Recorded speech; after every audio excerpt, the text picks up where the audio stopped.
12 अक्टूबर साल 1972 एक छोटा सा हवाई जहाज़ यूरुग्वाई देश से टेक ऑफ करता है, जिसकी मंजिल चिली मुल्क का एक शहर सैंटियागो होती है। दोस्तों, इस फ्लाइट के अंदर रग्बी टीम के प्लेयर्स और 40 क्रू मेंबर समेत 2 पायलट्स मौजूद होते हैं। दोस्तों, ये कोई ज़्यादा लंबी फ़्लाइट नहीं थी। आमतौर पर यूरुग्वाई देश से सैंटियागो जाने में सिर्फ 3 ही घंटे लगते हैं, मगर इस फ़्लाइट के साथ ऐसा क्या हुआ कि इस फ़्लाइट को अपनी मंजिल तक पहुंचने के लिए पूरे 72 दिन लग गए। दोस्तों, इस फ़्लाइट का रास्ता बिल्कुल नॉर्मल था, मगर इसकी ख़ास बात ये थी कि इस रास्ते के दरमियान दुनिया की सबसे बड़ी माउंटेन रेंज यानी कि एंडस माउंटेन रेंज आती थी। मगर दोस्तों, यहाँ की ये खूबसूरत और ऊंची ऊंची पहाड़ियाँ ही इस फ्लाइट के लिए एक बहुत बड़ी मुसीबत बन के रह जाती हैं।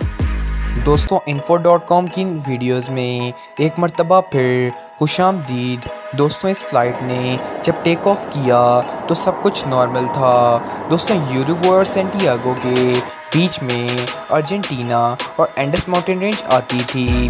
दोस्तों, उड़ान भरने के आधे घंटे बाद पायलट को रियलाइज़ हुआ कि मौसम कुछ ख़राब हो रहा है, और ख़राब मौसम की वजह से पायलट ने प्लेन को अर्जेंटीना में ही एक जगह देखकर लैंड करा दिया।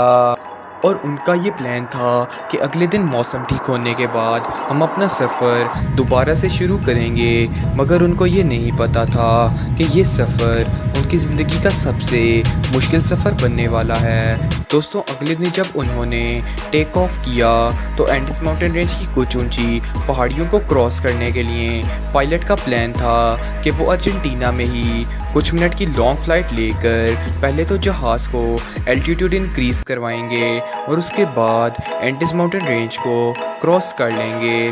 दोस्तों, ये पायलट करीबन 50 दफ़ा इस रूट से होकर जा चुका था, तो इन्हें अपने आप पर काफ़ी भरोसा था। दोस्तों, जब पायलट ने एल्टीट्यूड गेन कर लिया तो एंडस माउंटेन रेंज के ऊपर से अपनी उड़ान भरी तो नीचे का सारा हिस्सा बादलों से कवर हो गया और पायलट को अपनी लोकेशन देखने में काफ़ी दुश्वारी साबित हुई। तभी पायलट ने रडार के ज़रिए कंट्रोल रूम से रब्ता किया और अपनी लोकेशन के लिए वो कंट्रोल रूम के ऊपर टोटली डिपेंडेंट थे। दोस्तों, कुछ फासला तय करने के बाद जहाज़ रडार स्क्रीन से गायब हो गया, और ये एक नॉर्मल बात थी क्योंकि एंडस माउंटेन्स के बड़े और ऊंचे पहाड़ रडार सिग्नल को ब्रेक करने के लिए कोई कसर नहीं छोड़ रहे थे, इसलिए कंट्रोल रूम के लिए ये एक नॉर्मल बात थी। दोस्तों, कुछ देर बाद पायलट ने कंट्रोल रूम को रेडियो किया कि हम 1 मिनट बाद एंडस माउंटेन रेंज को क्रॉस कर लेंगे और हमें अपना एल्टीट्यूड कम करने के लिए परमिशन दे दी। दोस्तों, क्योंकि ये जहाज़ रडार स्क्रीन के ऊपर से गायब हो चुका था, इसलिए कंट्रोल रूम को जहाज़ की लोकेशन बिल्कुल भी मालूम नहीं थी, इसलिए उन्होंने जहाज़ का एल्टीट्यूड डिक्रीज़ करने की परमिशन दे दी। दोस्तों, पायलट को ये मालूम बिल्कुल नहीं था कि उन्होंने अपनी लोकेशन बिल्कुल गलत कैलकुलेट की है। दोस्तों, जैसे ही पायलट ने एल्टीट्यूड डिक्रीज़ करना शुरू किया तो प्लेन का बैलेंस हल्का फुल्का ख़राब होना शुरू हो गया, जिसमें बैठे पैसेंजर्स काफ़ी खौफज़दा होना शुरू हो गए। दोस्तों, जैसे ही जहाज़ ने बादलों को क्रॉस किया तो पायलट ने अपने सामने एक बहुत बड़े पहाड़ को दीवार बनकर सामने खड़ा हुआ देखा। दोस्तों, इस टाइम पायलट्स को रियलाइज़ हुआ कि उन्होंने एंडस माउंटेन्स के अंदर ही जहाज़ को लैंड कराना शुरू कर दिया है। दोस्तों, पायलट ने भरपूर कोशिश की कि वो प्लेन का एल्टीट्यूड इंक्रीज़ करवा सकें, मगर इस वक्त तक बहुत देर हो चुकी थी। दोस्तों, जहाज़ की टेल पहाड़ से टकराकर अलग हो गई, जिसकी वजह से 4 पैसेंजर्स उसी टेल के समेत जहाज़ से अलग हो गए। दोस्तों, टेल के टूट जाने के बाद जहाज़ के लेफ़्ट और राइट विंग पहाड़ियों से टकराकर अलग हो गए और सिर्फ जहाज़ का बीच का हिस्सा एक बहुत ही बड़े पहाड़ पर गिरता गिरता रुक गया, और इस मौके पर 12 लोगों ने अपनी जान को खो दिया। मगर 33 लोग अभी भी जिंदा थे। दोस्तों एंडस माउंटेन्स की वीरान और ठंडे पहाड़ों में 33 लोग बिल्कुल अकेले थे और इनके आसपास सिर्फ बर्फ़ से ढके हुए पहाड़ और खामोशी थी। दोस्तों इस जगह के क्रैश होने की खबर पता चलते ही रेस्क्यू ऑपरेशन शुरू कर दिया गया जो 7 दिन तक दोस्तों ये रेस्क्यू के जहाज़ काफ़ी दफ़ा पैसेंजर्स के ऊपर से भी गए, मगर वो इतने बर्फ़ की वजह से और नीचे होने की वजह से पैसेंजर्स को आइडेंटिफाई नहीं कर सके। पैसेंजर्स ने काफ़ी साइन भी दिए, मगर उनकी इतनी कोशिशों के बावजूद रेस्क्यू ऑपरेशन को कुछ भी ना मिल सका। दोस्तों कुछ दिनों के बाद जब पैसेंजर्स ने जहाज़ में मौजूद रेडियो को कनेक्ट किया तो उन्हें पता लगा कि रेस्क्यू ऑपरेशन ख़त्म कर दिया गया है और उनकी आखिरी उम्मीद भी दम तोड़ गई। दोस्तों अब इन पैसेंजर्स के पास कोई उम्मीद बाकी ना रही सिवाय इसके कि ये खुद ही कुछ कोशिश करें और इतने बड़े और ऊंचे पहाड़ों को खुद ही पार कर लें। दोस्तों इन्होंने जहाज़ में मौजूद खाने को खाना शुरू कर दिया, मगर बहुत ही कम खाना होने की वजह से ये लोग इतना कम खाना खाते थे कि जितना एक इंसान पूरे हफ्ते में खाता है। दोस्तों एक पैसेंजर ने तो एक खजूर को पूरे 4 दिन चलाया। जब जहाज़ का खाना ख़त्म हो गया तो इन लोगों को मजबूरन अपने मरे हुए दोस्तों की डेड बॉडीज़ को खाना पड़ा ताकि किसी तरह वो इतनी ठंड में ज़िंदा रह सकें। दोस्तों इन पैसेंजर्स में से हॉट वेदर कंडीशंस होने की वजह से 10 और लोग अपनी ज़िंदगी ज़ाया कर चुके थे।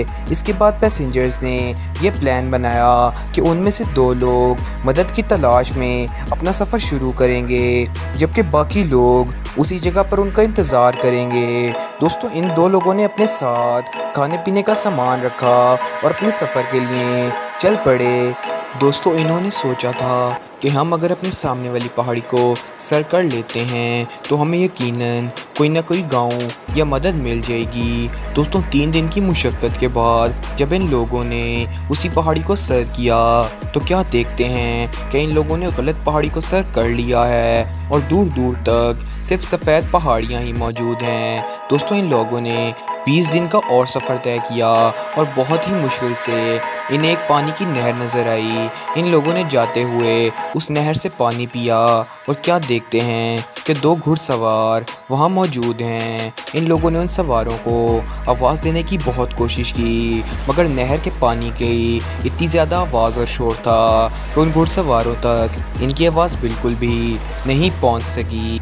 मगर उनमें से एक घुड़सवार ने जैसे ही इन्हें देखा तो इन्होंने उसे इशारों में कुछ बताने की कोशिश की और इशारों में कहा कि मुझे एक पेन और पेपर ला दो, तो तब हमें अपने साथ हुई सारी कहानी बयान कर देंगे। दोस्तों उस घुड़सवार ने इनकी तरफ एक ब्रेड का टुकड़ा फेंका और कहा कि मैं कल दोबारा आऊँगा। जब वो कल इनके पास आया तो उन्होंने अपने साथ हुई तमाम बातें उस घुड़सवार को बताईं और वही सुन के हैरान रह गया कि ये लोग आखिर इतने टाइम के बाद भी ज़िंदा कैसे बच गए हैं। दोस्तों उसने फ़ौरन रेस्क्यू को कॉल की और रेस्क्यू ऑपरेशन एक मरतबा फिर शुरू कर दिया गया और इन लोगों को ढूंढ लिया गया। मगर अफसोस की बात ये है 45 पैसेंजर्स की फ़्लाइट में से सिर्फ 12 लोग ही ज़िंदा बच सके और ये एक मौज़ाती तौर पे 72 दिन का सर्वाइवल तय करके बचने वाले लोग थे। दोस्तों इस मिस्टीरियस कहानी से हमें पता चलता है कि हमारी ज़िंदगी बहुत ही ज़्यादा कीमती है और जो ऐशो आराम की ज़िंदगी हम गुजार रहे हैं उसकी बहुत ही ज़्यादा इम्पोर्टेंस है।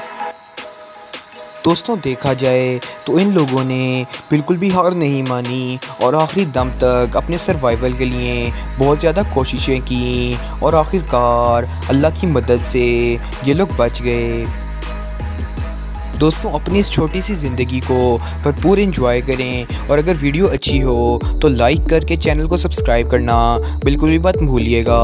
उम्मीद है आपसे नेक्स्ट वीडियो में मुलाकात होगी, तब तक अपना ख्याल रखिए। अल्लाह हाफ़िज़।